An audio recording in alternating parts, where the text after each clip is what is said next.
ਦਰਸ਼ਕੋ break ਤੋਂ ਬਾਅਦ ਫਿਰ ਦੁਬਾਰਾ ਤੁਹਾਡਾ ਸਵਾਗਤ ਹੈ। ਸੋ ਇਸ ਗੱਲਬਾਤ ਕਰਨ ਜਾ ਰਹੇ ਹਾਂ ਕਿ ਜਿਸ ਤਰ੍ਹਾਂ ਕਿ ਪਾਰਲੀਮੈਂਟ ਵਿੱਚ ਮਾਨਸੂਨ ਸੈਸ਼ਨ ਵਿੱਚ ਚੱਲ ਰਹੀ ਬਹਿਸ ਦੌਰਾਨ ਚੀਨ ਦਾ ਮੁੱਦਾ ਵੀ ਚਰਚਾ ਵਿੱਚ ਆਇਆ ਹੋਇਆ ਹੈ। ਸੋ ਇਸ ਮੌਕੇ ਕੇਂਦਰੀ ਮੰਤਰੀ ਕਿਰਨ ਰਿਜਿਜੂ ਨੇ ਮੋਦੀ ਬ੍ਰਾਂਡ ਝੂਠ ਨੂੰ ਦੁਹਰਾਉਂਦਿਆਂ ਕਿਹਾ ਹੈ ਕਿ 1962 ਤੋਂ ਬਾਅਦ ਚੀਨ ਨੇ ਭਾਰਤ ਦਾ 1 ਇੰਚ ਇਲਾਕਾ ਵੀ ਆਪਣੇ ਕਬਜ਼ੇ ਵਿੱਚ ਨਹੀਂ ਲਿਆ। ਸੋ ਵਿਊਅਰਸ ਹੈ ਨਾ ਝੂਠ ਦਾ ਝੂਠ ਨਾਲ ਕੰਪੀਟੀਸ਼ਨ। ਸੋ ਇਸ ਬਾਰੇ ਆਪਾਂ ਗੱਲਬਾਤ ਕਰਨ ਜਾ ਰਹੇ ਹਾਂ। ਸੋ ਅਸੀਂ ਚਾਹਾਂਗੇ ਕਿ ਤੁਸੀਂ ਇਸੇ ਤਰ੍ਹਾਂ ਬਣੇ ਰਹਿਣਾ ਦੇਖਣ ਸੁਣਨ ਜਾਂ ਲਿਖਣ ਲਈ ਤੁਹਾਡਾ ਸਭ ਦਾ ਬਹੁਤ ਬਹੁਤ ਧੰਨਵਾਦ ਜੀ। ਡਾਕਟਰ ਸਾਹਿਬ ਕੀ ਕਹਿਣਾ ਚਾਹੋਗੇ? ਦੇਖੋ ਅੱਜ ਇਹਨਾਂ ਦੇ ਮੌਨਸੂਨ ਸੈਸ਼ਨ ਦੇ ਝੂਠ ਦੇ ਉੱਤੇ ਹੀ ਸਾਡੇ ਮੇਜਰ ਟੌਪਿਕ ਮਬਨੀ ਨੇ।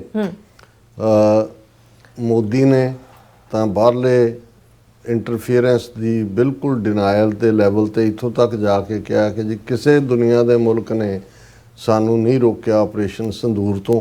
ਔਰ ਬਾਕੀ ਝੂਠ ਮੈਂ ਜਿਹੜੇ ਨੇ ਉਹ ਡਿਸਕਸ ਕੀਤੇ ਨੇ ਆਪਣੇ ਟੌਪਿਕ ਦੇ ਵਿੱਚ। ਅਮਿਤ ਸ਼ਾਹ ਹੋਮ ਮਿਨਿਸਟਰ ਉਸ ਨੇ ਬਾਕੀ ਸਭ ਦੇ ਲਈ, ਕਿਉਂਕਿ ਜਦੋਂ ਬਾਰ-ਬਾਰ ਸਵਾਲ ਉੱਠੇ ਕਿ ਭਾਈ ਤੁਹਾਡੀ ਇਹ ਫੇਲਿਓਰ, ਤੁਹਾਡੀ ਸਿਕਿਉਰਿਟੀ, ਤੁਹਾਡਾ ਇਹ, ਤੇ ਉਹਨੇ ਤਾਂ ਸਿੱਧਾ ਜਿਹੜਾ ਉਹ ਅਟੈਕ ਕਾਂਗਰਸ ਦੇ ਉੱਤੇ, ਨਹਿਰੂ ਦੇ ਉੱਤੇ, ਪਾਕਿਸਤਾਨ ਦੀ ਹੋਂਦ ਦੇ ਉੱਤੇ, ਆਜ਼ਾਦ ਕਸ਼ਮੀਰ ਦੀ ਹੋਂਦ ਦੇ ਉੱਤੇ ਉਹ ਜਿਹੜੀ ਬਲੇਮ ਗੇਮ ਜਿਹਦੇ ਲਈ ਮੀਡੀਆ ਨੇ ਕਿਹਾ ਕਿ ਨੋ ਬਾਰਸ, ਕਿ ਵੀ ਕੋਈ ਰੁਕਾਵਟ ਹੀ ਨਹੀਂ ਸੀ ਜੋ ਜੇ ਉਹਦੇ ਮੂੰਹ 'ਚ ਆਇਆ। ਜੋ ਜੇ 1 ਘੰਟਾ 40 ਮਿੰਟ ਮੋਦੀ ਨੇ ਡਟ ਕੇ ਝੂਠ ਬੋਲਿਆ ਤੇ ਅਮਿਤ ਸ਼ਾਹ ਨੇ ਵੀ ਫਿਰ ਬੜੇ ਮੀਆਂ ਤੋਂ ਬੜੇ ਮੀਆਂ, ਛੋਟੇ ਮੀਆਂ, ਸੁਭਾਨ ਅੱਲਾ, ਉਹ ਉਹਦੇ ਤੋਂ ਵੀ ਅੱਗੇ ਵਧੇ।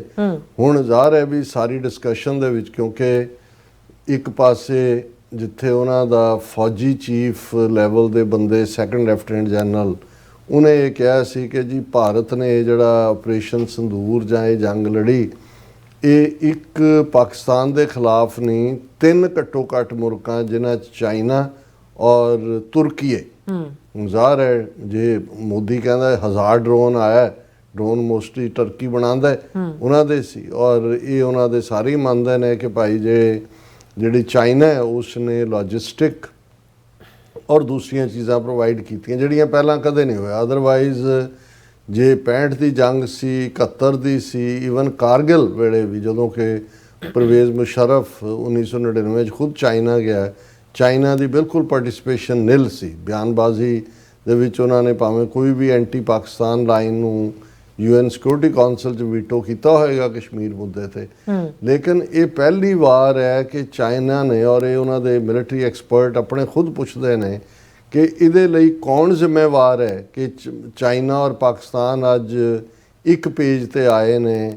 ਮਿਲਟਰੀ ਪੱਖ ਤੋਂ ਵੀ ਸ਼ੇਅਰਿੰਗ ਆਫ ਦਾ ਇਨਫੋਰਮੇਸ਼ਨ ਹੈ, 2 ਪ੍ਰੋਂਗ ਵਾਰ ਬਣ ਗਈ। ਡਿਫੈਂਡ ਕਰਨਾ ਜਿਹੜਾ ਹੈ ਭਾਰਤ ਦੇ ਲਈ ਔਖਾ ਹੋ ਗਿਆ, ਔਰ ਉਹਦੇ ਲਈ ਖੁਦ ਉਹ ਜ਼ਿੰਮੇਵਾਰ ਨੇ ਵੀ ਪਹਿਲਾਂ ਤਾਂ ਤੁਸੀਂ ਜੰਮੂ ਕਸ਼ਮੀਰ ਜਿਹੜੀ ਡਿਸਪਿਊਟਡ ਟੈਰੀਟਰੀ ਸੀ ਉਸ ਦੇ ਉੱਤੇ ਜਿਹੜਾ ਉਹਦਾ ਰੁਤਬਾ ਖਤਮ ਕਰਕੇ 1 ਸਾਈਡਡਲੀ ਲੱਦਾਖ ਨੂੰ ਯੂਨੀਅਨ ਟੈਰੀਟਰੀ ਬਣਾ ਕੇ ਚਾਈਨਾ ਨੂੰ ਤੁਸੀਂ ਸਿੱਧਾ ਪ੍ਰਵੋਕ ਕੀਤਾ, ਕਿਉਂਕਿ ਲੱਦਾਖ ਦੇ ਉੱਤੇ ਚਾਈਨਾ ਦਾ ਕਲੇਮ ਹੈ। ਜਦੋਂ ਉਹ ਇਹ ਕਹਿੰਦੇ ਨੇ ਕਿ ਵੀ ਤਿੱਬਤ ਜਿਹੜਾ ਹੈ ਇਹ ਰੂਫ ਆਫ ਦਾ ਵਰਲਡ ਹੈ, ਜਿਹੜਾ ਸਾਡਾ ਉਹਦੀਆਂ ਉਹ ਹਥੇਲੀ ਹੈ ਤਿੱਬਤ, ਔਰ ਉਸ ਦੀਆਂ 5 ਉਂਗਲਾਂ ਨੇ ਜਿਹਦੇ ਨਾਲ ਉਹ ਕੰਪਲੀਟ ਹੁੰਦਾ ਹੈ। ਉਹਨਾਂ ਦੇ ਵਿੱਚ ਜ਼ਾਹਰ ਹੈ ਸਾਊਥ ਤਿੱਬਤ ਹੈ ਜਿਹਨੂੰ ਅਰੁਣਾਚਲ ਪ੍ਰਦੇਸ਼ ਕਹਿ ਕੇ ਇਹਨਾਂ ਨੇ ਅੱਡ ਸੂਬਾ ਬਣਾਇਆ।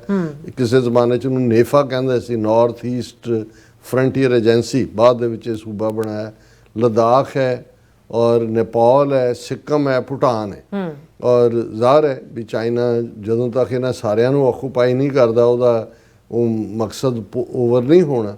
ਹੁਣ ਇਹ ਵੀ ਦੇਖਣ ਵਾਲੀ ਗੱਲ ਹੈ ਵੀ ਉਹ BJP ਦੀ ਸਰਕਾਰ ਜਿਹੜੀ ਸਰਕਾਰ ਮੋਰਾਰਜੀ ਦੇਸਾਈ ਦੀ ਸੀ, ਵਾਜਪਾਈ ਫੋਰਨ ਮਿਨਿਸਟਰ ਸੀ ਜਿਹੜਾ ਚਾਈਨਾ ਗਿਆ ਔਰ ਉਹਨੇ ਮੰਨਿਆ ਵੀ ਤਿੱਬਤ ਦੇ ਉੱਤੇ ਚਾਈਨਾ ਦਾ ਪੂਰਾ ਕੰਟਰੋਲ ਹੈ। ਤੇ ਜਦੋਂ ਮੰਨ ਲਿਆ ਉਹਨਾਂ ਨੇ ਵੀ ਅਸੀਂ ਤਿੱਬਤ ਨੂੰ ਮੰਨਦੇ ਹਾਂ, ਚਾਈਨਾ ਨੇ ਕਿਹਾ ਕਿ ਵੀ ਇਹ ਸਾਊਥ ਤਿੱਬਤ ਸਾਨੂੰ ਫੜਾਓ। ਹੁਣ ਅਰੁਣਾਚਲ ਪ੍ਰਦੇਸ਼ ਦਾ ਨਾਂ ਰੱਖਾ ਹੋਇਆ ਅਸਲ 'ਚ ਸਾਊਥ ਤਿੱਬਤ ਹੈ, ਚਾਈਨਾ ਇਹਨੂੰ ਸਾਊਥ ਤਿੱਬਤ ਕਹਿੰਦਾ। ਔਰ ਪਿਛਲੇ ਇਹਨਾਂ 4-5 ਸਾਲਾਂ 'ਚ ਉਹਨਾਂ ਨੇ ਜਿਹੜੇ ਸਾਊਥ ਤਿੱਬਤ ਜਾਂ ਅਰੁਣਾਚਲ ਦੇ ਅੱਡ ਸ਼ਹਿਰ ਨੇ ਜਾਂ ਏਰੀਏ ਨੇ ਉਹਨਾਂ ਦਾ ਨਾਂ ਉਹਨਾਂ ਨੇ ਆਪਣੀ ਚਾਈਨੀਜ਼ ਜ਼ਬਾਨ ਦੇ ਵਿੱਚ ਰੱਖਿਆ ਜਾਂ ਲੋਕਲ ਜੋ ਵੀ ਡਾਇਲੈਕਟ ਹੋਏਗਾ ਉਹ ਜ਼ਬਾਨ ਹੋਏਗੀ। ਹੁਣ ਇਸ ਸਭ ਦੇ ਚਲਦਿਆਂ ਪਿਛਲੇ 4 ਸਾਲਾਂ ਦੇ ਵਿੱਚ 2020 ਤੋਂ ਗਲਵਾਨ ਦੇ ਵਿੱਚ ਇੱਥੇ 20 ਭਾਰਤੀ ਫੌਜੀ ਜਿਨ੍ਹਾਂ 'ਚ ਹਾਇਰ ਆਫੀਸਰ ਵੀ ਮਾਰੇ ਗਏ, 15 ਪ੍ਰਿਜ਼ਨਰ ਆਫ ਵਾਰ ਬਣੇ। ਇਹਨਾਂ ਦਾ ਆਪਣਾ ਆਈਡੀਆਲੋਗ ਸੁਬਰਾਮਨੀਅਮ ਸਵਾਮੀ, ਉਹਦੀਆਂ ਰਿਪੀਟਡਲੀ ਕਿੰਨੇ ਇੰਟਰਵਿਊ ਨੇ ਉਹਦੇ ਜਿਹਦੇ 'ਚ ਉਹਨੇ ਕਿਹਾ ਕਿ ਵੀ 4000 ਸਕੁਅਰ ਕਿਲੋਮੀਟਰ ਟੈਰੀਟਰੀ ਜਿਹੜੀ ਹੈ ਉਹ ਚੀਨ ਨੇ ਭਾਰਤ ਦੀ ਲਈ ਹੈ। ਉਹਨੇ ਕਿਹਾ ਵੀ ਕਿਉਂਕਿ ਇਹਨੂੰ ਮੋਦੀ ਨੂੰ ਕਾਣਾ ਕੀਤਾ ਹੋਇਆ ਇਹ ਆਸ਼ ਬੰਦਾ ਸੀ। ਗੁਜਰਾਤ ਦਾ ਚੀਫ ਮਿਨਿਸਟਰ ਹੁੰਦਿਆਂ 10 ਵਾਰ ਇਹ ਚਾਈਨਾ ਗਿਆ। ਐਸ ਜੈ ਸ਼ੰਕਰ ਉੱਥੇ ਐਂਬੈਸਡਰ ਸੀ ਇੰਡੀਆ ਦਾ, ਇਹਦੀ ਆਇਸ਼ੀ ਹੁੰਦੀ ਰਹੀ। ਚਾਈਨਾ ਕੋਲ ਸਬੂਤ ਨੇ ਔਰ ਨਤੀਜੇ ਦੇ ਤੌਰ ਤੇ ਇਹਨੇ ਅੱਜ ਤੱਕ ਕਹੀ ਜਾਂਦੇ ਨਾ ਕੋਈ ਆਇਆ, ਨਾ ਕੋਈ ਗਿਆ, ਨਾ ਕੋਈ ਘੁਸਾ। ਵੀ ਜੇ ਕੋਈ ਆਇਆ ਗਿਆ ਹੀ ਨਹੀਂ ਤੁਹਾਡੀ ਟੈਰੀਟਰੀ ਦੇ ਕਿਸੇ ਨੇ, ਫਿਰ ਤੁਸੀਂ ਉੱਥੇ 60-70 ਹਜ਼ਾਰ ਫੌਜ ਕਿਉਂ ਲਾਈ ਹੈ ਜੀ? ਜਾ ਕੇ ਉੱਥੇ 18,000 ਫੀਟ ਦੇ ਉੱਤੇ ਉਹਨਾਂ ਨੂੰ ਗੈਂਗਰੀਨ ਔਰ ਦੂਜੀਆਂ ਬਿਮਾਰੀਆਂ ਨਾਲ ਮਰਵਾ ਰਹੇ ਹੋ। ਹੁਣ ਕਿਉਂਕਿ ਇਹ ਸਵਾਲ ਹੋਣਾ ਹੀ ਸੀ ਔਰ ਅਭਿਲੇਖ ਯਾਦਵ ਨੇ ਜਦੋਂ ਇਹ ਗੱਲ ਕੀਤੀ ਤੇ ਉਹਦੇ 'ਚ ਉਹਨੇ ਕਿਹਾ ਕਿ ਵੀ ਇਹ ਜਿਹੜਾ ਚੀਨ ਦੇ ਕੋਲ ਵੀ ਜਿਹੜਾ ਅਗਲਾ ਉਹਦੇ ਐਗਜ਼ੈਕਟ ਸੀ ਕਿ China has entered and occupied areas in the state ਔਰ ਇਹਦੇ ਤੇ ਤੁਸੀਂ ਕੁਛ ਨਹੀਂ ਕੀਤਾ। ਔਰ ਇਹਦੇ ਤੇ ਉਹਨਾਂ ਨੇ ਇਹਨੂੰ ਕਿਰਨ ਰਿਜਿਜੂ ਜਿਹੜਾ MP ਹੈ, ਇਹ ਬੁੱਧਿਸਟ ਹੈ, ਇਹ ਅਰੁਣਾਚਲ ਪ੍ਰਦੇਸ਼ ਨੂੰ ਰਿਪਰੈਜ਼ੈਂਟ ਕਰਦਾ ਔਰ ਇਹਨੇ ਕਿਹਾ ਜੀ ਦੇਖੋ ਮੈਂ ਉੱਥੋਂ ਆਉਂਦਾ, ਮੇਰੀ ਸਟੇਟ ਹੈ ਔਰ ਮੈਂ ਇਹ ਕਹਿ ਸਕਦਾ ਕਿ ਵੀ ਇਹ ਔਰ ਹੈਡਲਾਈਨ ਇਹ ਲਾਈ ਹੋਈ ਹੈ ਇਹਨਾਂ ਨੇ PTI ਭਾਰਤ ਦੀ ਨਿਊਜ਼ ਏਜੰਸੀ ਨੇ, China has not intruded even an inch into Indian territory since 1962 Rijiju in Lok ਸਭਾ।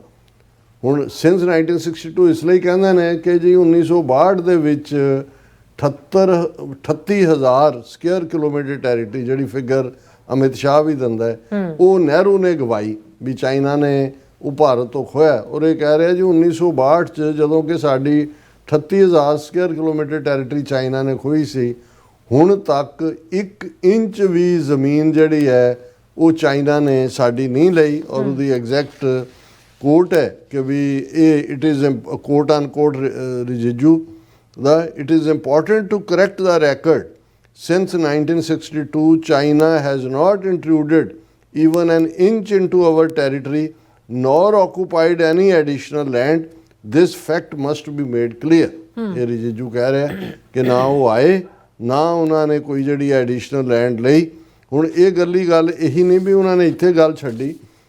ਅਮਿਤ ਸ਼ਾਹ ਨੇ ਜਦੋਂ ਪੂਰਾ ਇਸ ਚਾਈਨਾ ਮੁੱਦੇ ਦੇ ਉੱਤੇ ਉਹਨਾਂ ਨੂੰ ਕੋਈ ਰਿਹਾ ਸਰਕਾਰ ਨੂੰ, ਅਭਿਲੇਖ ਯਾਦਵ ਨੇ ਔਰ ਆਪੋਜੀਸ਼ਨ ਵਾਲਿਆਂ ਨੇ, ਤੇ ਉਹਦੇ 'ਚ ਉਹਨੇ ਕਿਹਾ ਕਿ ਦੇਖੋ ਜਿਹੜਾ ਇਹ ਚੀਨ ਦਾ ਪਿਆਰ ਹੈ ਇਹਨਾਂ ਨੂੰ ਆਪੋਜੀਸ਼ਨ ਆਊਟਫਿਟ ਵਾਲਿਆਂ ਨੂੰ, ਕਾਂਗਰਸ ਨੂੰ ਖਾਸ ਤੌਰ ਤੇ। ਫਿਰ ਉਹਨੇ ਕਿਹਾ ਕਿ memo of understanding Rajiv Gandhi foundation ਤੇ ਚਾਈਨਾ ਦੇ ਵਿਚਾਲੇ ਸਾਈਨ ਹੋਇਆ ਸੀ, ਜਿਹਦੇ 'ਚ ਚਾਈਨੀਜ਼ ਐਂਬੈਸਡਰ ਇੰਡੀਆ ਦਾ ਵੀ ਸ਼ਾਮਲ ਹੋਇਆ ਸੀ, ਜਦੋਂ ਕਿ ਡੋਕਲਾਮ ਦੇ ਵਿੱਚ ਚਾਈਨਾ ਦੇ ਨਾਲ ਸਾਡੀ ਟੱਕਰ ਹੋ ਰਹੀ ਸੀ। ਹੁਣ ਪਹਿਲੀ ਗੱਲ ਤਾਂ ਵੀ ਡੋਕਲਾਮ 'ਚ ਵੀ ਤੁਸੀਂ ਇਹ ਵੀ ਦੱਸੋ ਵੀ ਕਿਹਨੇ ਇੰਟਰਵੀਨ ਕੀਤਾ। ਔਰ ਅੱਜ ਹੀ ਕਰਨਲ ਪ੍ਰਵੀਨ ਸਾਹਨੀ ਜਿਹੜਾ ਆਪਣਾ ਸ਼ੋਅ ਕਰਦਾ ਨੇ, ਉਹਨਾਂ ਨੇ ਕਿਹਾ ਵੀ ਇੰਨਾ ਝੂਠ ਪਾਰਲੀਮੈਂਟ 'ਚ ਬੋਲਿਆ ਗਿਆ ਇਸ ਮੁੱਦੇ ਦੇ ਉੱਤੇ। ਉਹਨੇ ਕਿਹਾ ਕਿ ਵੀ ਇੱਕ ਓਪਰਚੁਨਿਟੀ ਭਾਰਤ ਦੇ ਕੋਲ ਜ਼ਰੂਰ ਆਈ ਕਿ 1971 'ਚ ਜਦੋਂ ਕਿ ਮਿਲੀਟੈਰਲੀ ਇੰਡੀਆ ਨੇ ਪਾਕਿਸਤਾਨ ਨੂੰ 2 ਹਿੱਸਿਆਂ 'ਚ ਤੋੜਿਆ, ਇਹ ਸਾਹਮਣੇ ਆ ਗਿਆ ਕਿ ਇੰਡੀਆ ਔਰ ਪਾਕਿਸਤਾਨ ਦੇ ਮੁਕਾਬਲੇ ਇੰਡੀਆ ਸਟਰੋਂਗਰ ਮਿਲਟਰੀ ਪਾਵਰ ਹੈ। ਉਹਨੇ ਕਿਹਾ ਵੀ ਆ ਜਿਹੜਾ 4 ਰੋਜ਼ਾ ਮਿਸਲ ਡਰੋਨ ਜੰਗ ਹੋਈ ਹੈ ਉਹਦੇ 'ਚ ਉਹ ਗੱਲ ਵੀ ਟੁੱਟ ਗਈ ਔਰ ਇਹ ਆ ਗਿਆ ਕਿ ਪਾਕਿਸਤਾਨ ਜਿਹੜਾ ਮੁਕਾਬਲਤਨ ਇੰਡੀਆ ਦੇ ਜਿਹੜਾ ਉਹ ਬਰਾਬਰ ਦੀ ਫੌਜੀ ਪਾਵਰ ਹੈ ਔਰ ਪਾਕਿਸਤਾਨ ਦਾ ਫੌਜੀ ਔਰਾ ਵੀ ਔਰ ਉਹਦੀ ਡਿਪਲੋਮੈਟਿਕ ਅਹਿਮੀਅਤ ਵੀ ਜਿਹੜੀ ਹੈ ਇੰਟਰਨੈਸ਼ਨਲੀ ਉਹ ਬਹੁਤ ਵਧੀ ਹੈ ਔਰ ਇਟਸ ਅ ਫੈਕਟ। ਪਰ ਇੱਧਰ ਉਹ ਜਿਹੜੀ ਹੈ ਸਰਕਾਰ ਮੋਦੀ ਅਮਿਤ ਸ਼ਾਹ ਦੀ ਉਹ ਕਾਂਗਰਸ ਨੂੰ ਦੋਸ਼ ਦੇ ਰਹੀ ਹੈ ਕਿ ਜੀ ਦੇਖੋ 38,000 ਕਿਲੋਮੀਟਰ ਏਰੀਆ ਨਹਿਰੂ ਨੇ ਗਵਾਇਆ 1962 'ਚ, ਹੁਣ ਤੁਸੀਂ ਖੋਹ ਲਓ ਵਾਪਸ ਚਾਈਨਾ ਤੋਂ। ਤੁਸੀਂ ਜਿਹੜਾ 4,000 ਸਕੁਅਰ ਕਿਲੋਮੀਟਰ ਗਵਾਇਆ ਤੁਸੀਂ ਤਾਂ ਮੰਨਣ ਨੂੰ ਵੀ ਤਿਆਰ ਨਹੀਂ ਹੋ, ਐਨ ਇੰਚ ਵੀ ਨਹੀਂ ਲਿਆ ਗਿਆ। ਫਿਰ ਉਹਨੇ ਕਿਹਾ ਜੀ ਦੇਖੋ ਇਹ ਜਿਹੜਾ ਪਾਕਿਸਤਾਨ ਔਰ ਕਾਂਗਰਸ ਜਿਹੜਾ ਇਹ ਦੋਨੋਂ ਇੱਕ ਦੂਜੇ ਦੇ ਹੀ ਨੈਰੇਟਿਵ ਨੂੰ ਜਿਹੜਾ ਉਹ ਪੇਸ਼ ਕਰ ਰਹੇ ਨੇ ਔਰ ਚਾਈਨਾ ਦੇ ਮੁੱਦੇ ਤੇ ਮੋਦੀ ਨੇ ਤਾਂ ਬਿਲਕੁਲ ਹੀ ਘੰਟੇ 40 ਮਿੰਟ 'ਚ ਕੁਛ ਨਹੀਂ ਕਿਹਾ। ਅਮਿਤ ਸ਼ਾਹ ਤੇ ਕਿਰਨ ਰਿਜਿਜੂ ਨੂੰ ਉਹਨਾਂ ਨੇ ਛੱਡ ਦਿੱਤਾ ਕਿ ਵੀ ਇਹ ਜਿਹੜਾ ਝੂਠ ਹੈ ਕਿ ਨਾ ਕੋਈ ਆਇਆ, ਨਾ ਕੋਈ ਘੁਸਾ, ਨਾ ਕੋਈ ਗਿਆ, ਇਹ ਤੂੰ ਬੋਲਣਾ ਹੈ। ਔਰ ਕਿਰਨ ਰਿਜਿਜੂ ਨੇ ਇਹ ਕਹਿ ਕਿ ਜੀ ਮੈਂ ਤਾਂ ਰਿਪਰੈਜ਼ੈਂਟ ਹੀ ਅਰੁਣਾਚਲ ਨੂੰ ਕਰਦਾ ਔਰ 1 ਇੰਚ ਵੀ ਟੈਰੀਟਰੀ 1962 ਤੋਂ ਬਾਅਦ, ਮਤਲਬ ਇਹ ਹੈ ਵੀ ਸਾਡੇ ਹੱਥ ਬਿਲਕੁਲ ਕਲੀਨ ਨੇ ਔਰ ਇਹ ਨਹਿਰੂ ਦੇ ਡਰਟੀ ਹੈਂਡ ਸੀ ਜਿਹਨੇ 38,000 ਕਿਲੋਮੀਟਰ ਜਿਹੜਾ ਏਰੀਆ ਹੈ ਉਹ ਚੀਨ ਨੂੰ ਸਰੈਂਡਰ ਕੀਤਾ। ਹੁਣ ਤੁਸੀਂ ਇਹਨਾਂ 'ਚ ਜਿਹੜੇ ਲੋਕ ਇਹ ਕਹਿੰਦੇ ਨੇ ਕਿ ਜੀ ਇਹਨਾਂ ਦੇ ਨਾਲ ਡਿਸਕਸ਼ਨ ਜਾਂ ਪਾਰਲੀਮੈਂਟ 'ਚ ਆਪਣੇ ਬੰਦੇ ਹੋਣ, ਪਾਰਲੀਮੈਂਟ 'ਚ ਗੱਲ ਕਰਨ, ਦਲੀਲਾਂ ਨਾਲ ਗੱਲ ਕਰਨ। ਜਿਹੜੇ ਚਿੱਟਾ ਸਫੇਦ ਝੂਠ ਹਰ ਲੈਵਲ ਤੇ ਬੋਲਣ ਦੇ ਮਾਸਟਰ ਨੇ, ਇਹਨਾਂ ਨੂੰ ਤੁਸੀਂ ਕਿਹੜੀ ਅਪੀਲ, ਵਕੀਲ, ਦਲੀਲ ਦੇ ਨਾਲ ਕਾਇਲ ਕਰ ਸਕਦੇ ਹੋ ਜਦੋਂ ਉਹਨਾਂ ਦੇ ਕੋਲ ਮੈਜੋਰਿਟੀ ਵੀ ਹੋਵੇ। ਬਿਲਕੁਲ ਡਾਕਟਰ ਸਾਹਿਬ, ਤੁਹਾਡਾ ਬਹੁਤ ਬਹੁਤ ਸ਼ੁਕਰੀਆ। ਸੋ ਥੈਨ ਬ੍ਰੇਕ ਫਿਊਅਰਸ, ਤੁਸੀਂ ਇਸ ਤਰ੍ਹਾਂ ਹੀ ਬਣੇ ਰਹਿਣਾ। ਮਿਲਦੇ ਹਾਂ ਆਫਟਰ ਦਿਸ ਸ਼ਾਰਟ ਬ੍ਰੇਕ।